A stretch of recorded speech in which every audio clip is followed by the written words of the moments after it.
Hi, how are you doing? I'm here today with another I impulsively decided to do this video. I don't know what I was about this one, but we're doing it. So if you know that a big trend on in the reading sphere just in general, I also seen it on TikTok a lot, is the 24-hour readathon. And I have done a couple like actual 24-hour readathons where you try to read for 24 hours. I always sleep, so that never goes well. So another method I have seen a lot is where you use a timer and you generally read for 24 hours. You start it when you start reading and you stop it when you stop reading, and therefore you actually get an accurate view of how much you can read in 24 hours. So I thought that would be really fun to do. It's a concept I've wanted to do for a while, but today, as I'm filming this, starting it, Katie is reading, who is a booktuber I feel like I really like, did a reading vlog in which she did the 24-hour method, and like I said, this is not the first time I've seen it, but that video is definitely one that inspired me to do it right now. So I'm hoping to be able to read for 24 hours and just see how much reading I actually get done. Let me start this off with my reading plans for right now, what I want to be starting now. The first one being Twisted Hate by Anna Wan. This is the third book in the Twisted series. It's best friend's brother romance, but also it's the back says it's enemies with benefits, which sounds interesting. And also later today, I'm hoping to start Shane of Iron by Cassandra Clare. I don't really feel like starting off my day with fantasy, so that hence why I'm starting 2 books. This is the second book in the Last Hours series, and I am planning on doing a full spoilery vlog on this book as well. So I'm starting that later today as well. But I'm gonna be starting Twisted Hate. Talk to you later.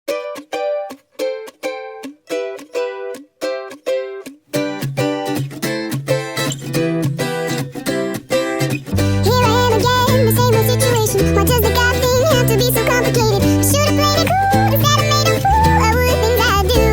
Cause I'm young and I'm dumb. I do stupid things when it comes to love. Hi, it's a bit later in the day and I am turning in on 200 pages of Twisted Hate by Anna Wan and switching to Shane of Iron for today. So I thought I'd give you a bit of an update. I have read for 2 hours. Of course it goes black. I read for 2 hours and like 16 minutes. Rounded up. So that's already quite a bunch of time in this past, especially because as I stopped recording on that clip, I realized I picked 2 over 500-page books. But let me give you my thoughts on Twisted Hate so far, because that's what you're interested in. I am really liking it so far. I'm not like as unlove obsessed with it as I was with Twisted Games by this point, but I am still really enjoying it. I really like both Josh and Jules. I think they're both very interesting characters. I like their dynamic. They have this fun bantery thing going on. We have started the enemies with benefits situation, which I was a bit nervous about because I know I love friends with benefits, but I never know if I love that because I love friends to lovers or if I love that because of the benefits. And I can say, even though this is enemies with benefits and not friends with benefits, this is already and kept showing what I love so much about friends with benefits. So I am very excited to continue reading with this, just at a later date, because like I said, I'm switching over to Shane of Iron.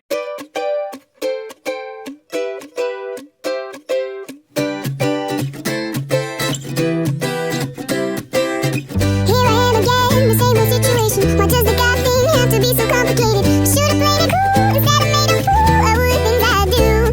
Cause I'm young. Okay, hi. So today didn't end up being the big reading day I was anticipated because we got some unexpected visitors, but I still read for almost 4 hours and I got another 100 pages into Shane of Iron. I really wanted to get to the page 100 mark at least today, so I'm glad I did that still. I mean, this is going by pretty slowly so far. I feel like not a whole lot has happened yet, so therefore it's also a bit slow moving. I feel like I'm not really like making progress with this book as much, but I am enjoying it so far. I'm hopeful that this will pick up much more as I read more from it tomorrow.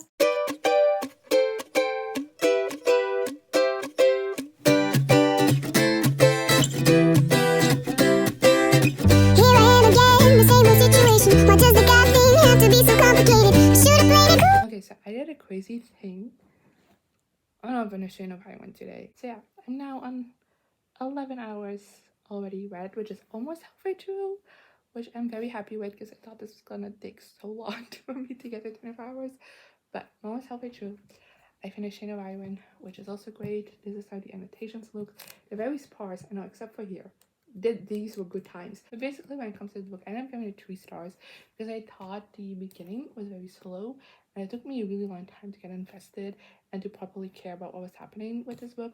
But then when I did, it was really good and I was having such a fun time with it. But then the resolution was just so lackluster in my opinion and anticlimactic, and then after the resolution, things that happened more like personal things. It was just characters making dumb decision after dumb decision. I was just like, why are you so stupid? I am still hoping to read Chain of Thorns, which is the last book in the series, relatively soon, but this wasn't it. Here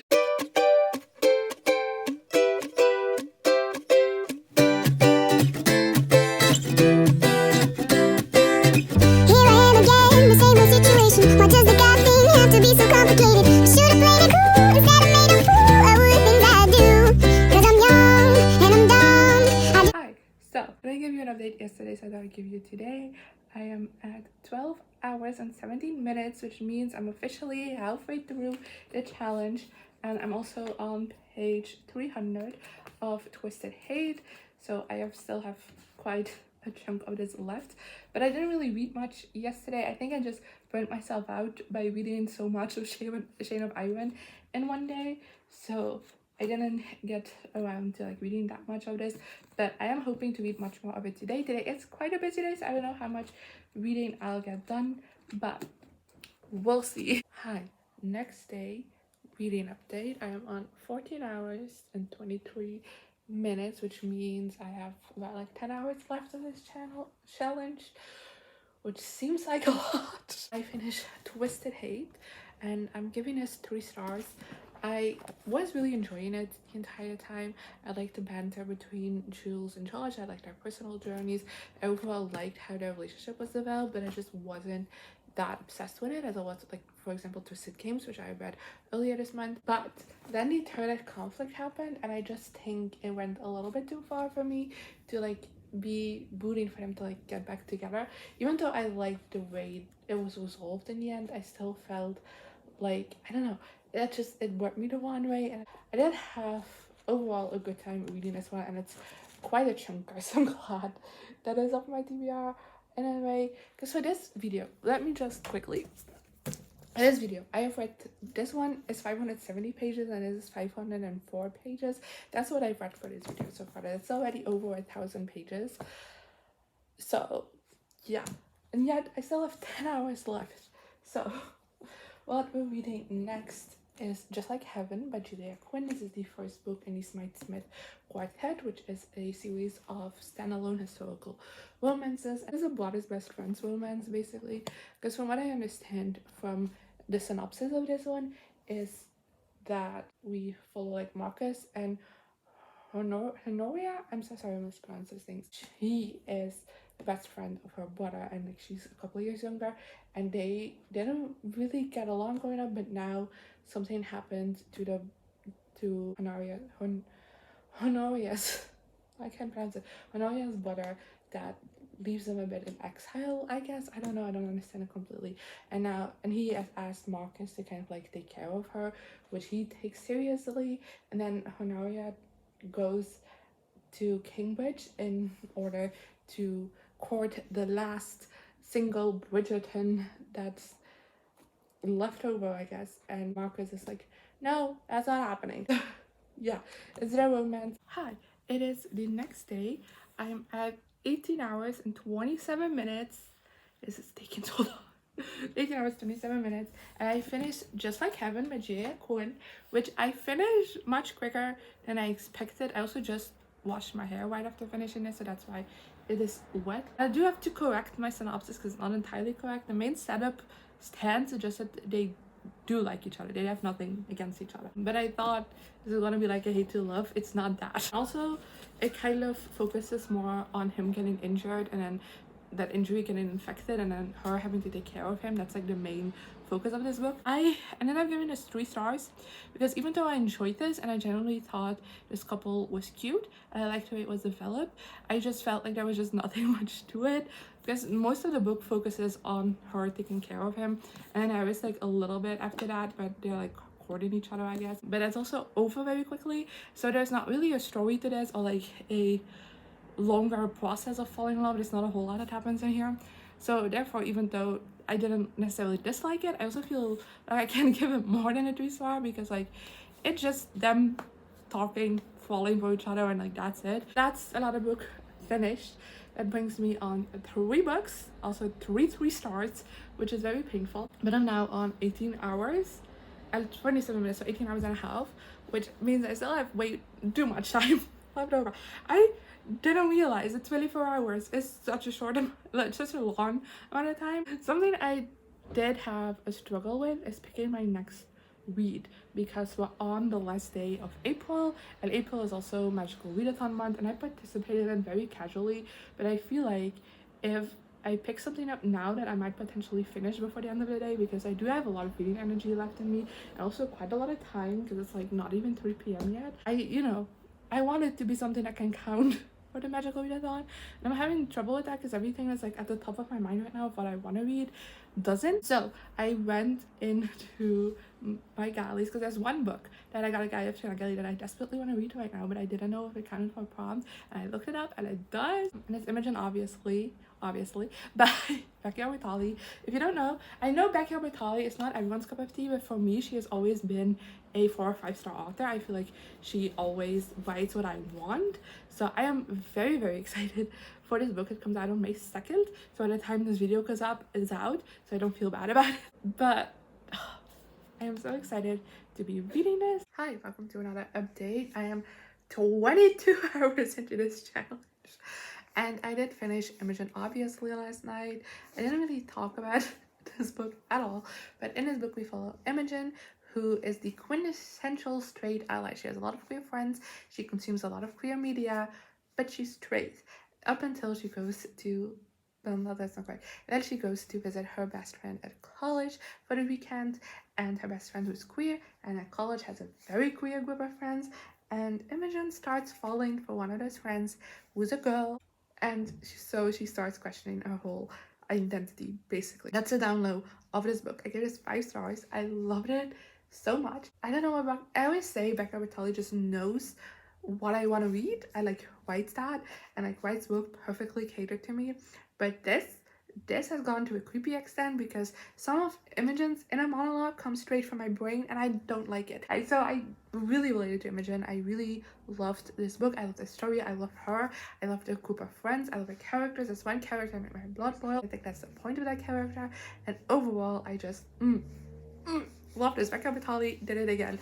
As you saw, I have 2 hours left, which I can't read a book in 2 hours, I think. So I looked around my TBR for like the shortest books I own, and the only thing that I could think of that I could realistically finish in 2 hours is graphic novels, but then I would have to read more than one, I think. So I went on Goodreads to look, and I have a gallery from that gallery called Mountains Made of Glass by Scarlett Sinclair. This has already come out, but I have not read it yet. It is 219 pages. It is fantasy romance, I think. And I've been meaning to read something by Scarlett Sinclair for ages, which was also why I requested this. So I think I'm gonna try and read this in the remaining 2 hours that are left. Hi, it is a late night reading vlog update just because we reached the end. Look at that. I read for 24 hours. Are you so proud of me? I thought this was never gonna happen. Honestly, I really like this challenge. It motivated me a lot to read, but took me a long time to get to here. I completed the challenge by finishing Mountains Made of Glass by Scarlett Sinclair, like I said I was gonna do. I'm actually glad I actually did manage to read it in a 2 hour period because I was very scared it was not gonna fit. It did. This, like I said, is a fantasy romance, and it's a fairy tale retelling. It's a bit of Beauty and the Beast with Rumpelstiltskin mixed in mainly, but there's like a bunch of different references. In this book we follow our main character, who is tasked to lift the curse on a town by killing this toad, which she does, and it ends up being that this toad was actually a elven prince that was cursed, and now his brothers have come to her to like kind of like punish her for what happens, and they send her to live with the seventh brother, who is a beast, to and like imprisonment. But he, the seventh brother, kind of offers her like, if you can figure out my name in the next week, I will set you free. If not, like, you're stuck with me for the duration that was agreed upon with my brothers. And turns out that, of course, because it's a BTRB storytelling, he needs her to fall in love and uncover his name, like say his name, in this time period before his name is completely forgotten, and therefore he will also like be forgotten and die, because that's how they work. But yeah, I ended up giving this 2 stars. It didn't really work for me, and I think it's because of the short format. I quite like Scarlett Sinclair's writing. Like I said, it's just a very short book. It's 219 pages, I believe, and it moves along very quickly, and I feel like I just wanted more depth for everything in this book. I feel like the romance was very sex heavy, and I don't think you can like, this is just my relationship with romance, is that I cannot be convinced of romantic feelings if all I've seen is, you know, sexual attraction. I also feel like I didn't really know the characters, because like I said, because of the amount of time we got, I feel like we didn't really get to delve into things. But I overall like the story. That's all on the book. That's all on this video. I hope you enjoyed this video. Let me know in the comments what you thought of these books that I read in this video, if you've read them, and let me know if you've ever attempted something like this. I'm curious. And yeah, hopefully I'll see you next time.